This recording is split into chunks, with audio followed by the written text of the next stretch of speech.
The night started like any other. I had just finished my late shift at the hospital and was finally pulling into my driveway, exhausted and ready to crash. The house was quiet, except for the soft hum of the refrigerator and the ticking of the wall clock in the kitchen. I turned on the porch light and stepped inside, dropping my keys on the counter as I always did. My girlfriend, Jenna, was out of town visiting her family, so I had the house to myself. It was a modest, single-story home in a quiet suburban neighborhood. Nothing fancy, but it was mine. I locked the front door behind me without a second thought, poured myself a glass of water, and headed to the bedroom to get some much-needed rest. Around midnight, I woke up to a faint sound coming from the living room. At first, I thought it was the television, but then I realized the TV was off. My pulse quickened as I listened closer. There it was again, a soft scraping noise like something being dragged across the floor. I slipped out of bed quietly, grabbed the baseball bat I kept near the dresser for emergencies, and crept toward the door. The house felt different, colder, heavier. My heart was pounding in my chest as I slowly opened the door and peered out into the hallway. The scraping noise was coming from the living room. I moved down the hall, trying to keep as silent as possible. As I rounded the corner into the living room, I froze. A figure was there, hunched over, rummaging through the contents of my coffee table.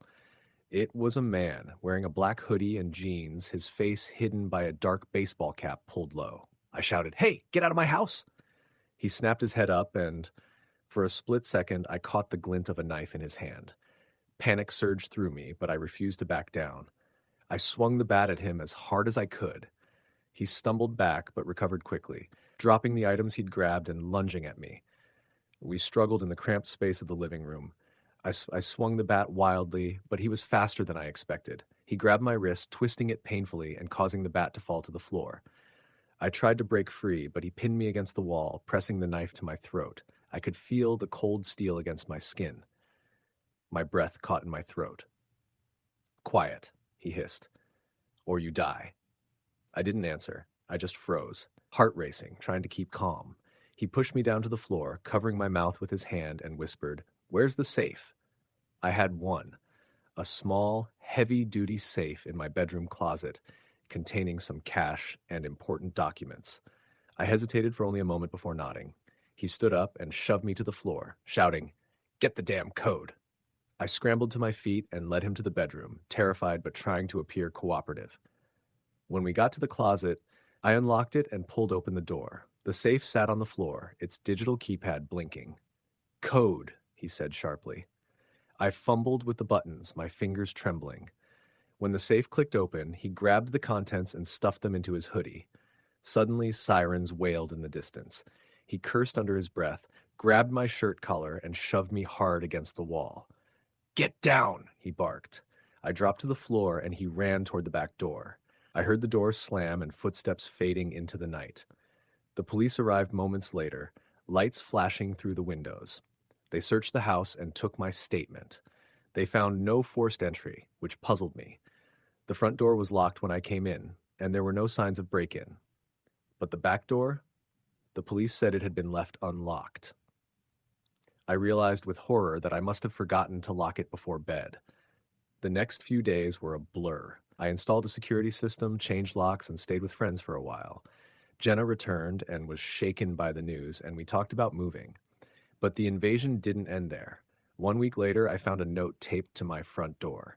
No name, no address, just a message scrawled in shaky handwriting. "Next time, you won't be so lucky." I reported it, but the police said there was little they could do without a suspect. I became paranoid, double-checking every lock, installing cameras, sleeping with a knife under my pillow. Then, about a month later, I woke up to the sound of someone whispering outside my bedroom window. I held my breath, heart thudding in my chest, and peered through the blinds.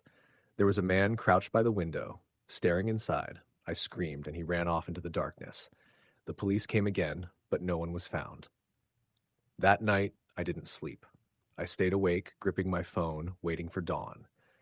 In the weeks that followed, the harassment continued. Doors left unlocked, footprints in the mud outside, strange phone calls with heavy breathing on the other end. Jenna moved in with me to help me feel safer, But even then, the fear never left. I still don't know why we were targeted. Maybe it was random, maybe someone had been watching the house for weeks. What I do know is that a home invasion isn't just about the theft, it's about the terror, the invasion of your safe place. And sometimes, even after they leave, the nightmare doesn't end. Story the end. The night was unseasonably cold for early October, the kind of chill that made you wish you'd kept the heater on a little longer. I was home alone in the small house I'd bought just under a year ago. My wife, Sarah, had gone to visit her parents out of state for the weekend, and our two kids were with their grandparents nearby, leaving me with the house to myself for the first time since we moved in. I'd spent most of the day cleaning and fixing things up. The house was older, built in the 70s, and while I had been methodically repairing the creaky floors and updating the electrical fixtures, the security system was still a work in progress. It had an old keypad on the door and a handful of cameras installed on the outside walls, but they hadn't been activated yet. Around 9 p.m., I settled into the living room with a beer and a movie. The only light was the flickering blue of the TV, casting strange shadows on the walls. I had my phone nearby, occasionally scrolling through messages, but mostly just zoning out. The neighborhood was silent except for the occasional passing car and the wind softly tapping the windows. That's when I first heard it. A faint noise, almost like scraping, came from the back of the house. I froze and listened closely.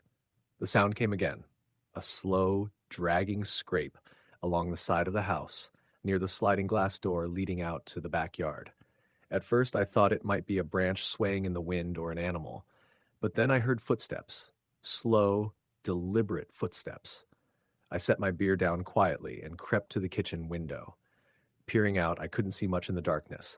The backyard was shadowed, trees swaying in the wind. But then I noticed movement near the fence. A figure, hunched and cloaked in dark clothes, moving carefully, avoiding the pool light. My pulse spiked. I backed away from the window and locked the door, double-checking every lock I had. My hands trembled slightly as I grabbed my phone to call Sarah, but it went straight to voicemail. I left a quick message. "There's someone outside. I'm going to call the police." I dialed 911 and whispered to the operator, "Someone's outside my house. I'm home alone. They're near the back door." She told me to stay quiet and keep the line open while officers were dispatched. The footsteps outside grew louder, closer to the sliding glass door. Then, the unmistakable sound of the latch being manipulated, the lock being jiggled. The door gave way. I stumbled backward into the living room, heart pounding, grabbing the heaviest object I could find, a metal baseball bat. The intruder stepped inside, dressed all in black with a ski mask covering his face. His eyes scanned the room, and I froze, unsure whether to attack or run. He raised his hand, showing me a small handgun. "Don't make a sound," he hissed. I nodded, gripping the bat tightly but not moving.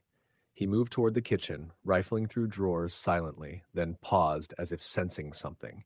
Then he turned his head sharply. My breath caught as I realized he wasn't alone. A second figure emerged from the hallway, also masked, carrying a crowbar. I backed toward the stairs, but just slowly, trying to keep my movements calm. "Please," I whispered, "take what you want and leave." The first intruder's eyes flicked to me, unreadable. Suddenly, the sound of sirens wailing in the distance. The men exchanged a glance. One cursed under his breath.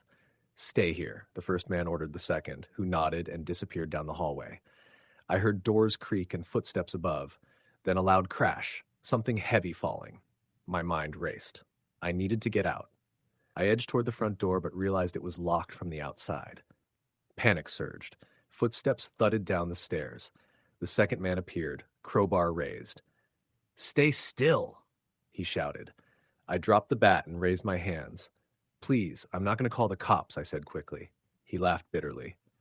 "Too late for that, buddy." He grabbed me roughly, shoving me into a chair in the dining room. The first man returned, a bag slung over his shoulder, eyes scanning the room again. "We don't want to hurt you," he said. "Just don't make a sound." The next hour was a blur. They tore through the house, collecting valuables, jewelry, cash, electronics. Every sound made me jump. At one point, one of them grabbed my phone and smashed it on the floor, and I realized my only lifeline to the outside world was gone. Then, suddenly, the unexpected happened. A loud thud came from the backyard. Then a shout. The men froze, footsteps running toward the back door. I heard a voice yell, "Police, get on the ground!" The men cursed again, eyes wild. The first intruder pulled out a small handgun and aimed at the door. Shots rang out. I dove under the dining table as bullets shattered the windows. The police stormed in, shouting commands. Men panicked, trying to escape through the kitchen, but officers tackled them before they could get far. It all happened so fast, the flashing lights, the handcuffs, the chaos. I was shaking uncontrollably, tears streaming down my face. Later, I learned the men were part of a local gang that had been targeting houses on the edge of town. They had been casing my house for weeks, watching when I was alone. I stayed with a friend for the next few nights. The house felt different now, like the shadows carried the memory of that night. I installed new locks, a full security system with cameras and alarms. Every creak or noise makes my heart race. I can't sleep without checking the doors multiple times. But I'm alive. That's what matters. Story the end. It was late October when it happened, the kind of night that feels colder than the calendar says it should be. I lived alone in a small townhouse on the edge of a sleepy suburb outside of Minneapolis. I'd only been there about 6 months, having moved from a cramped apartment downtown in search of some peace. The neighborhood was quiet, mostly families and retirees. Nothing out of the ordinary ever seemed to happen. At least that's what I thought. That Thursday night, I was working late from home. I had been burning the midnight oil trying to finish a big project, and the house was quiet except for the clicking of my keyboard and the occasional rumble of a car passing down the street. Around 11:30 p.m., I decided to take a break. I closed my laptop and went into the kitchen to grab a glass of water.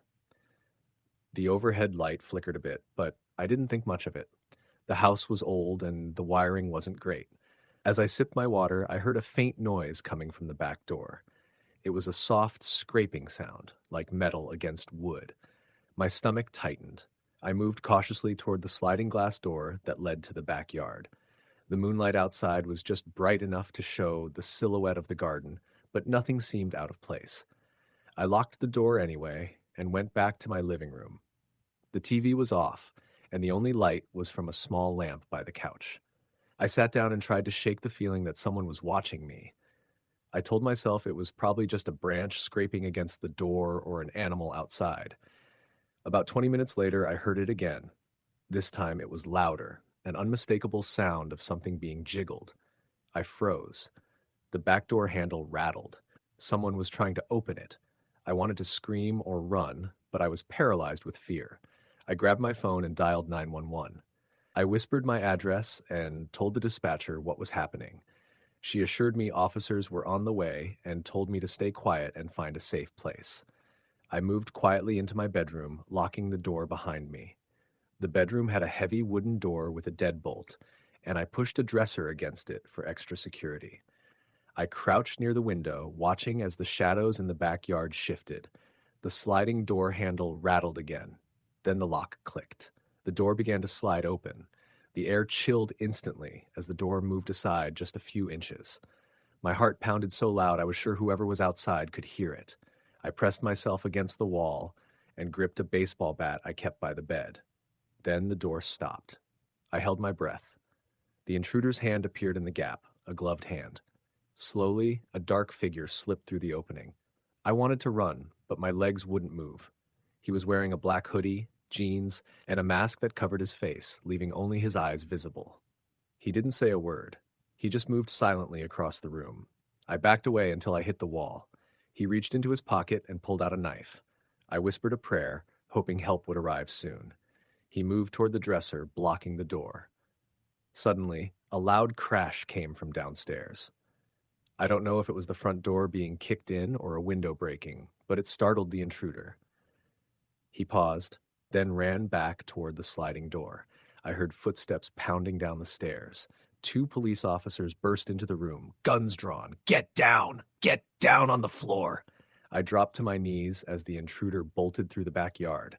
They radioed for backup as I sat trembling on the floor. The officers checked me for injuries and assured me I was safe now. Outside, the police searched the yard but found no sign of the man. The next day, the news reported a string of home invasions in the area. Men breaking in, sometimes armed, stealing valuables, sometimes threatening residents. My neighbor told me her house had been broken into 2 nights before, and her car was stolen from the driveway. I stayed with a friend for a few days, too shaken to be alone. The police told me they were looking for the man but hadn't made any arrests. I installed security cameras and extra locks, but I never felt safe again in that house. Sometimes I still hear noises at night, the scrape of a branch, the soft click of a lock, and I wonder if he ever really left. Story the end. The quiet of the night was the kind that settled heavily in the bones, a stillness so profound it felt like the world had paused its breath. Jenna had always appreciated this calm after the chaos of the day, a moment where everything felt peaceful and unthreatening. Her small home on the outskirts of the city was her sanctuary, a place she believed to be safe. But that night, safety was an illusion. Jenna had been working late hours at the hospital for weeks. Exhaustion clung to her like a second skin, and the thought of finally sinking into her bed felt like a blessing. It was just past midnight when she pulled into her driveway, tired but relieved to be home. The porch light flickered slightly, casting an eerie glow across the doorway, but Jenna didn't think much of it. The bulb had been acting up for days. Inside, the house was cold and silent. Jenna flicked on the hall light and kicked off her shoes, moving slowly to the kitchen for a glass of water. She paused for a moment, listening. There was a faint sound, a scraping noise, almost like fingernails against wood, from the living room. She told herself it was nothing. Maybe the old floorboards settling or the wind outside brushing against the windows. She poured water into a glass, but the sound persisted, steady now, deliberate. Her heart began to pound. Jenna set the glass down and crept toward the living room, her bare feet making no sound on the cold tile. The moonlight filtering through the curtains revealed nothing out of place at first glance. Then she noticed the back door. The lock was undone, the door slightly ajar. Panic surged through her veins. She instinctively reached for her phone to call 911, but the battery was dead. She hadn't charged it after her shift. Frantically, she checked the living room windows. All were shut and locked, but the open door meant someone had been inside. Then movement, a shadow slipping across the far side of the room. Jenna's breath hitched as she backed away slowly, heart racing. She spotted the kitchen knife block and grabbed the heaviest knife she could find, clutching it like a lifeline. A figure stepped out from the shadows, tall, wearing dark clothes and a hood pulled low over his face. His eyes gleamed with cold intent. "Stay calm," he said, voice low and threatening. Jenna's mind screamed to run, but her legs wouldn't move. He took a step forward. "Don't try anything stupid. I just want the money." Jenna shook her head, her voice trembling. "I don't have money. I'm just a nurse," he sneered. "Everyone has something. Your purse, your valuables, now." She slowly reached for her wallet on the counter, keeping her eyes on him. Suddenly, she remembered the old baseball bat hidden under the couch from when she'd first moved in. With a surge of adrenaline, she swung the knife at him, aiming for his arm. He grabbed her wrist and twisted sharply, making her drop the knife with a clatter. They struggled, knocking over the coffee table. Jenna scrambled toward the couch, grabbed the bat, and struck the man in the side of the head. He staggered but recovered quickly, grabbing her throat. The room spun, but Jenna kicked him hard in the shin, breaking free. She dashed to the front door, fumbling with the lock in desperation. He lunged again, but the door opened just as neighbors turned on their porch lights, alerted by the noise. The man fled into the night. Minutes later, police arrived, taking Jenna's shaken statement. Her home, once her safe haven, felt violated and fragile. She never forgot the cold look in the intruder's eyes, nor the terrifying silence that had preceded his arrival. Months later, even with new locks and a security system, Jenna sometimes woke in the night, heart pounding, feeling as though someone was watching her from the shadows. Safety was a fragile thing. Story the end. The night it all happened was one of those nights where everything seemed normal on the surface. Quiet neighborhood, cool autumn air, the faint smell of wood smoke from someone's fireplace nearby. I had just moved into a modest single-family home on the edge of a small town in the Midwest. It was a 2-story house built in the 70s. Nothing fancy, but it was mine. I'd spent months saving up and finally felt proud to call this place home. I was 28. working as a graphic designer remotely, so most of my days and nights were spent inside, alone. That particular night started off like any other. I'd finished work early and decided to treat myself to a simple dinner. Spaghetti and meatballs, nothing special. I was in the kitchen, humming along to some soft jazz playing on the radio. The house was still. The only sounds were the bubbling sauce and the occasional clink of utensils. It was around 8:30 p.m. As I was washing dishes, I noticed the backyard sliding door was slightly ajar. That's when my heart skipped a beat. I was sure I'd locked it after letting my dog out earlier in the afternoon. The cool night air blew a thin curtain, making the house feel suddenly colder. I cautiously closed the door, double-checked the lock, then shut all the blinds. My mind tried to rationalize. Maybe the wind had pushed it open, or I hadn't locked it properly. I went back to cleaning, but couldn't shake the feeling of being watched. About an hour later, I was settled on the couch with a book when I heard a faint noise from the hallway. It was a soft, almost imperceptible scrape, like nails dragging lightly on wood. I froze, listening hard. The sound repeated once, then stopped. I told myself it was nothing, just the house settling. But I got up and turned on every light. Then the power flickered and went out. The house was plunged into darkness. My phone's flashlight became my only source of light, casting eerie shadows against the walls. Suddenly, I heard footsteps from downstairs. Slow, deliberate. They were too heavy to be my dog. My heart pounded so loud I was sure the intruder could hear it. I grabbed the kitchen knife from the drawer. Not that I was sure it would protect me, but it was all I had. The footsteps were getting closer. I ducked behind the couch, barely daring to breathe. Then I heard a voice, low, hushed, almost a whisper. "Where are you?" I didn't answer. The footsteps stopped. Then glass shattered in the kitchen. The sliding door window was broken. I called 911, whispering into the phone, trying to keep calm. The operator told me to stay quiet and wait for the police. The footsteps resumed, moving slowly toward the living room. I stayed crouched, clutching the knife, tears streaming down my face. Suddenly, a shadow moved at the edge of the flashlight beam. The intruder was there, scanning the room. I wanted to scream, to run, but my body refused to move. He stepped closer, his breath visible in the cold air. Then, unexpectedly, the sound of sirens filled the night. He cursed under his breath and fled out the back door. Police arrived moments later, finding the broken glass and muddy footprints leading into the yard. They told me he was a known burglar in the area who had been breaking into homes while residents slept. For weeks afterward, I couldn't sleep without a light on. I installed new locks, an alarm system, cameras, anything to feel safe. But the fear stayed with me. Sometimes in the middle of the night, I still hear footsteps outside my window, and I wonder if he ever really left. Story the end. The evening was calm, the kind of quiet that feels heavy but familiar.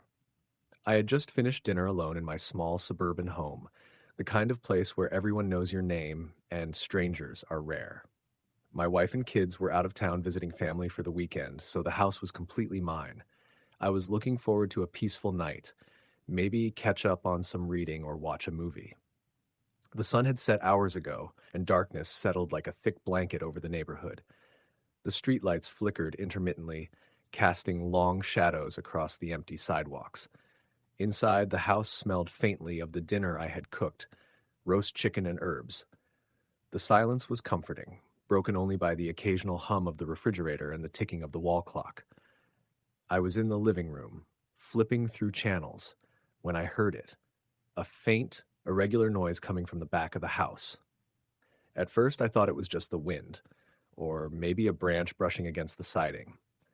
But then it came again, a soft scrape, closer this time. My heart quickened. I set the remote down and stood up, moving toward the kitchen window that faced the backyard. Pulling back the curtain just enough to peek, I saw nothing but the dim outline of the garden bathed in moonlight. No movement. I told myself it was probably an animal, maybe a raccoon or a stray cat. I turned back to the living room, but the uneasy feeling lingered. About 5 minutes later, I heard a faint click, like a door latch being fiddled with. My pulse surged. The sliding glass door at the back of the house was supposed to be locked, but I hadn't checked it since dinner. Cautiously, I approached the door, the floorboards creaking under my feet. I reached out and tested the handle. It was loose. Someone had forced it open. Panic hit me like a wave. I pulled back, heart pounding, and grabbed my phone from the kitchen counter to call 911. As I dialed, I heard footsteps on the hardwood floor behind me. "Don't make a sound," a low, harsh voice whispered. I froze. A figure emerged from the hallway, dressed in dark clothes with a black mask covering their face. They held a small handgun, the barrel barely visible in the dim light. "I don't want to hurt you," the intruder said, voice trembling slightly. "Just stay quiet and cooperate." I nodded slowly, trying to control my shaking hands. They motioned for me to sit on the couch. I obeyed, sitting stiffly, clutching my phone in my lap. Another shadow appeared from the kitchen doorway, a second intruder, similarly dressed and masked, carrying a crowbar. They began to ransack the house, pulling drawers open, emptying cabinets, stuffing valuables into a duffel bag. Every movement made my skin crawl, every sound sharper than the last. The first intruder kept glancing at me nervously, whispering threats if I tried to move or scream. I stayed frozen, heart racing, breath shallow. Suddenly, a loud crash came from upstairs. Both men paused, exchanging anxious looks. "Stay here," the first ordered, then followed the other into the hallway. The house was silent, except for the occasional muffled thud above. I felt helpless, trapped, terrified. Minutes passed like hours. Suddenly, the back door slammed open, and bright flashlight beams cut through the darkness. Voices shouted commands, orders to put down weapons and surrender. The intruders panicked. One tried to bolt through the front door, but police tackled him before he could escape. The other dropped the crowbar and raised his hands in defeat. I sat on the couch, shaking uncontrollably, tears streaming down my face. Officers swarmed the house, checking rooms and securing the scene. Later, I learned the men were part of a small gang responsible for several break-ins in the area. They had been watching my house for days, waiting for the right moment. That night changed everything. I installed security cameras, reinforced all doors and windows, and started sleeping with a baseball bat nearby. I can't forget the fear, the helplessness. But I'm alive, and I know now how quickly your safe place can be invaded. Story the end. It was a cool, quiet Saturday evening in late October when Mark pulled into his driveway after a long day at work. The sun had already dipped below the horizon, casting a soft twilight glow over the small suburban neighborhood. He'd been looking forward to a peaceful weekend in his new home, a modest two-story house on a quiet cul-de-sac. Mark had bought the place only 6 months ago, after moving to the city for a fresh start following a messy breakup. Living alone was something he'd grown used to, and he appreciated the silence, the control, and the calm. As he got out of his car, Mark noticed the porch light was off, which was unusual because he was sure he'd left it on that morning. He shrugged it off, thinking maybe it had burned out. Unlocking the front door, he stepped inside, setting his keys down on the entryway table and flipping on the hallway light. The house felt colder than usual. He pulled off his jacket and tossed it over the back of a chair, his footsteps echoing slightly on the hardwood floor. Mark called out to his cat, Oscar, who usually greeted him at the door, but there was no response. He frowned. Oscar was a timid, elderly tabby and never missed a chance to rub against his legs when he came home. Something was wrong. He moved through the living room, then the kitchen, then the hallway that led to the bedrooms. The silence was oppressive, almost unnatural. Mark's unease grew as he glanced into the small laundry room. The door was slightly ajar. He could have sworn he'd closed it. Tentatively, he pushed it open further. Inside, nothing seemed out of place, except the faint smell of something metallic, like rust or old blood, that he couldn't quite place. Shaking off the feeling, Mark headed toward the bathroom to wash his hands. That's when he noticed it. The bedroom door at the end of the hall, which he always kept locked when he wasn't home, was wide open. His pulse quickened. The bedroom was his sanctuary, the one room he didn't want anyone to touch. Mark's hand immediately went to his phone in his pocket, but the screen was black. He'd left it charging in the living room. He swallowed hard, forcing himself to move closer, one careful step at a time. The bed was unmade, pillows tossed aside like a struggle had taken place. His heart thudded painfully in his chest as he spotted footprints in the dust on the floor, bare footprints leading from the window to the closet door. He crept closer to the closet. The door was slightly cracked open. Mark gripped the handle and pushed it slowly. Inside, the closet was ransacked, clothes tossed about, shoes strewn across the floor. His safe, usually tucked in the back corner, was missing.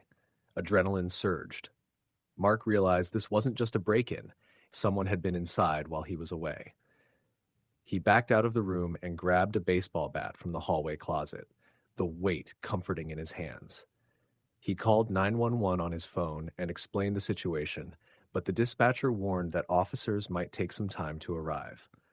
Mark had to stay in the house until help came, his mind racing. He secured the bedroom door and barricaded it with a dresser.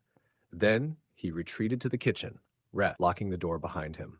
He looked out the window and saw nothing unusual outside. No cars, no movement. Minutes felt like hours.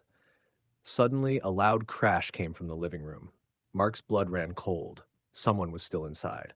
He moved quietly toward the sound, gripping the bat tightly. As he rounded the corner, he saw a shadowy figure rifling through his entertainment center. The intruder was wearing dark clothes, a mask covering their face. Mark shouted, "Get out of my house!" The figure turned quickly and lunged at him. They struggled, bat swinging, fists grappling. Mark landed a solid hit to the intruder's side, who stumbled back, cursing. The man pulled out a knife. Mark's breath caught in his throat, but he remembered a self-defense class he took years ago. He kicked at the intruder's knee, causing him to drop the knife. Mark grabbed it and pressed the blade against the man's throat. "Don't move," Mark warned us, his voice shaking but steady. The intruder snarled but complied, eyes burning with rage. Sirens sounded outside. The police had arrived. After the intruder was taken away, Mark learned the man was part of a small burglary ring targeting homes in the area. They had tracked Mark's house for weeks, waiting for the right moment. The trauma lingered. Mark installed a new security system, got a dog, and stayed with friends for a while. The feeling of safety in his home was shattered. Sometimes when the night was quiet, Mark still heard noises, soft footsteps, whispers carried on the wind that reminded him the nightmare wasn't over. Story the end. The late summer nights settled in quietly over the suburban neighborhood, the kind of night where everything feels safe until it doesn't. Sarah had spent the day at work, exhausted but relieved to be home. Her husband, Mark, was out of town on a business trip, and their two children, Emily and Noah, were sound asleep upstairs. The house was a modest two-story, nestled at the end of a quiet cul-de-sac lined with old oaks and maples, their leaves rustling gently in the warm breeze. Sarah locked the front door behind her as she stepped inside, flicking on the porch light to welcome herself home. She made her way through the living room, noting how peaceful it was, before heading to the kitchen to put away the groceries she had just carried in. The familiar hum of the refrigerator and the ticking of the old clock on the wall were comforting background noises, reminders that everything was normal. After finishing, Sarah went to check on the kids. She climbed the stairs slowly, the wooden steps creaking softly beneath her feet. She peeked into Emily's room first. The little girl was curled up beneath her pink blanket, breathing evenly. Next, Noah's room. He was sprawled across his bed, clutching his favorite stuffed bear. Sarah smiled to herself, thankful for these moments of calm. Back downstairs, she decided to unwind with a bath. The house was so quiet, the perfect setting to relax. She ran the water, added lavender-scented bubbles, and settled in, closing her eyes and letting the warmth soothe her tense muscles. Suddenly, a faint noise pierced the silence, a soft creak coming from the back of the house. Sarah's eyes snapped open. She strained her ears but heard nothing else. Probably just the old house settling, she told herself. Still, unease prickled at the back of her neck. Finishing quickly, she wrapped herself in a towel and stepped out of the bathroom. The living room was still dark, save for the moonlight filtering through the curtains. Then a louder noise, a slow, deliberate thump from the kitchen.